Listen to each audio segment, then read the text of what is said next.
It was like really funny. They had their way with it, believe me.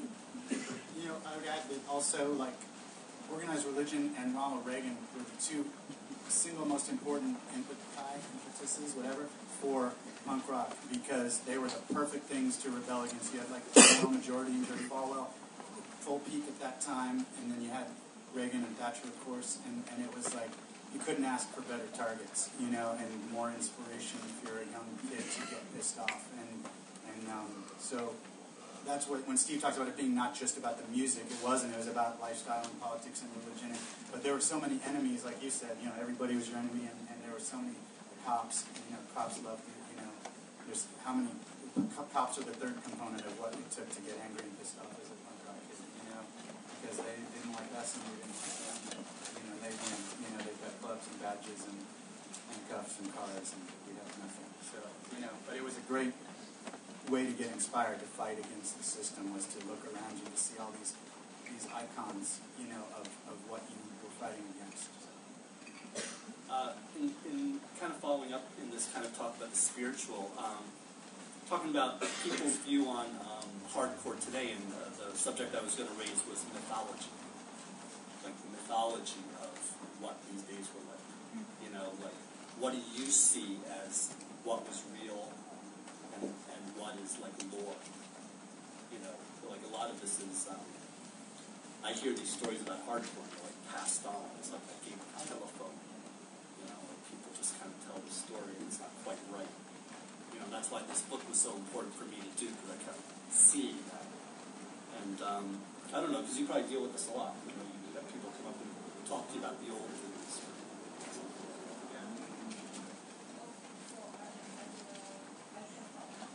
You know, one thing again that I love about what you did in the book, and I really think that it's a tremendous, the scholarship that went into this work. And I've heard people complaining every now and then of like, oh, I'm not in there more. It's like, well, like Ian says, you know, what the fuck have you done, you know? This is phenomenal that it's being mapped. It's there, and I really encourage you. Just sitting with this book, even if you don't know about the music, it just culturally what went on, and I think that speaks to it about what went on in each scene. That it really was its own. Every scene has its own myth about it and truth, and I think. It's very hard to separate out, because now the Green Day and everything about really, as if record labels were there, and the idea that somehow things were mapped out, and that is like a myth, that it was somehow, do you know what I'm saying? Like kids were really, it was blind leading blind, and how, just to speak about the New York scene, how really, really rough it was, how really, really down and out it was. And I don't know about myths, because I think it's all true in terms of that, like what you were saying about Harley and Jimmy and Vinny and all those people. And, you know, just to answer about Minor Threat, Ian was my hero, and Ian meant so much to me. Ian saved my life. Before that, we saw people, everyone was doing drugs. And you wanted to be cool, and you had so much pain. There was no other option. You did drugs, and they were prevalent. And here this thing came straight edge, where it was cool not to, and you were part of a tribe. You had this X. And for me, it just gave another way out. But it was also phenomenally painful. You know, I am not, I think what a myth that I don't like is that heroes aren't perfect. You know, heroes have their problems. Scenes have their problems, and Straight Edge was not perfect. You know, at the SSD, I remember they were chanting, "Kill any man with a beer in his hand," because if he's, got a beer, he's not a man. And, New York was waiting for them. I remember Jimmy goes, ooh, bring them on. Ooh, we can't wait, let them come. And, New York, I'm sorry, the level of pain going on was so bad that people needed their fucking drugs. There was no other way. For a lot of people, it wasn't enough. And I give it up to Ian hardcore. I totally do. That said, as a woman, and speaking from my opinion, from my experience, having a sign that says no girls, and some of the messages, and maybe not from Ian, again, no disrespect to him, how messages get diluted and people change it. So I think the myth that straight edge was this perfect, all-inclusive thing. I'm sorry, honey, but it wasn't. It wasn't. And I was there too. And, but it did save a lot of lives, and I will always be grateful for that. And then, you have to take it further, because I wasn't allowed up there like that. It wasn't. Probably do one last question before we'll do a little Q&A after that. I want to ask you about hardcore today. The rap I have a lot of the time is, the music's great. These bands kick ass, they have great riffs, but where's the ideas?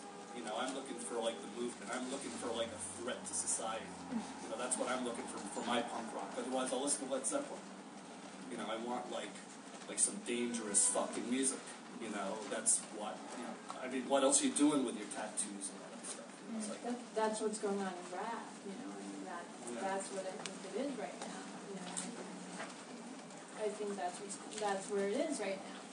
I just wanted to share this one thing that I thought was really great. Is every day or so I hear from fans and people, and today I heard from a PhD, somebody who just did their PhD in hardcore, which is pretty rough. But this guy, J. Eric Smith, got his PhD at University of Albany, called Rule-Bound Rebellion in Ethnography of Hardcore. Okay? But I just really like this line. He said, hardcore today is a manufactured, cultivated, commercial artifice, but it's an artifice that still feels real and has deep meaning to those inside it. Right? So in other words, what you have is you have the whole facade, of revolution without the revolution. But it's real. You know what I'm saying? So I'm not telling you, yo, your band sucked. I'm saying, let's take it to another level if you're going to be a motherfucking punk rock band. So, I don't know. I don't know if any of you feel that way. I'm making some pretty strong statements. But. I think it's really easy for those of us who are old guys now and to look at the new guys and say, you guys aren't as tough or as cool or whatever. We're never cool. We're a bunch of fucking dorks. But that you guys aren't as tough or aren't as whatever, But the truth of the matter is, there are bands like The Attack in Florida, or tons of bands in the Richmond hardcore scene, tons of bands still in LA, all over the world. Actually, Down by Law has played with a lot of fucking great bands that, I'm really, blessed to be able to see them. The truth of the matter is that there are a lot of great bands out there, and they didn't have to do the fighting in the streets and the scraping your lunch money together to pay for their record. And that's great. That's not a bad thing. That's a great thing. I'm glad. If we went through a little bit of pain and some busted noses and stuff to make it possible for bands now, for an 18-year-old kid to start a band and have an easier time of that, that's fucking great with me. I'll take another bloody nose right now, So I'm fine with the fact that the kids today don't have to do as much stuff. There are a lot of really, really good bands out there doing really, really meaningful songs, and the genre that we did is established, and that's great. And rock is dead, long live rock. Long may the flag wave. I'm proud of these kids today just as much as I was proud of my friends back in 1981. That's cool. Because I'm a little conflicted, honestly, but I do feel that way too. So the legacy lives on.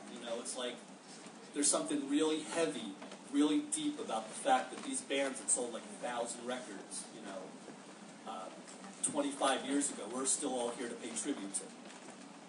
And that's heavy. That's not, that's not like MTV breaking you. That's not like some management company. This is real. This is like the only music scene that didn't sell out.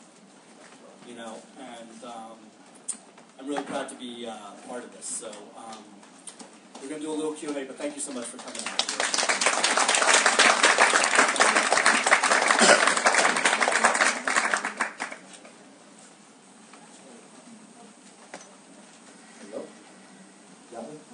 I have a question for you guys. It's pretty interesting. I was actually, you're talking about like how everyone just did their part as a scene, and like everyone was just compelled to do it. Well, I happened to be in a gallery store in Brooklyn a couple days ago, and one artist who was just compelled and hired was William Pettibone doing Black Flag stuff and zines and whatnot. And this will kind of blow your mind, but there was 4 zine original inks that the gallery was selling, and I just kind of walked in. The 4 of them cost $15,000. So I'm just wondering what your thoughts are on how like that has become like a guy who just was doing something just casually, helping his buddies out, and it became this cultural icon, and probably made more money than anyone ever did. Not that it was about the money, but he was just a guy just doing fucking flyers. You know what I mean? And now people are buying these zines that cost $1. Just the whole zine where it says $1 for the picture, $4 for the whole thing, order for random. The 4 fucking pictures were $15,000. The guy was not budging because he's a huge Pettibone fan. But I'm just wondering, like, how you guys feel about that. It's weird to me, just being a Black Flag fan, just seeing this $15,000 Black Flag poster. So, a lot of my flyer collection, that's how we first got hooked up. And I obsessively collected flyers. I traded them with kids all around the world. And when I would be institutionalized, the first thing I would learn was how to operate, how you get the key or the pass to the Xerox machine, how you work it. And then I would just sit there whenever I would get it passed down there and just make hundreds and hundreds and hundreds of copies. And the artists who made these, because they were around, it was kids making them, they were all kids, they were doing and following their passion the same as everybody else. It's interesting that the visual artists are the ones that ended up getting co-opted by the art community. It's sort of like Banksy, the Banksy Exit Through the Gift Shop movie. I know Winston Smith, the Dead Kennedys. And his work is just very instinctual. The wonderful, I don't know if you guys remember this, but it's a mother holding an infant, and she's nursing the baby with a missile, right? Little baby nursing it with a missile. And some of these are... For real? Skeeter from Scream, right there. How about that? Wow. Yeah, how about that? With Dave Smalley. Smalley to say, right, hold on. Sorry for that. A little technological plug. It's right on. It's the mainstream recognizing the art and the value of it. It's interesting that the music, what it came out of, really, the people who are into the music collect it, but it's not the level of someone who's not into the music. They're not going to spend $15,000 for, a Dirty Rotten Imbecile record, It's a trip, But it is fucking amazing work. It just shows that what the kids fucking knew and what we were doing.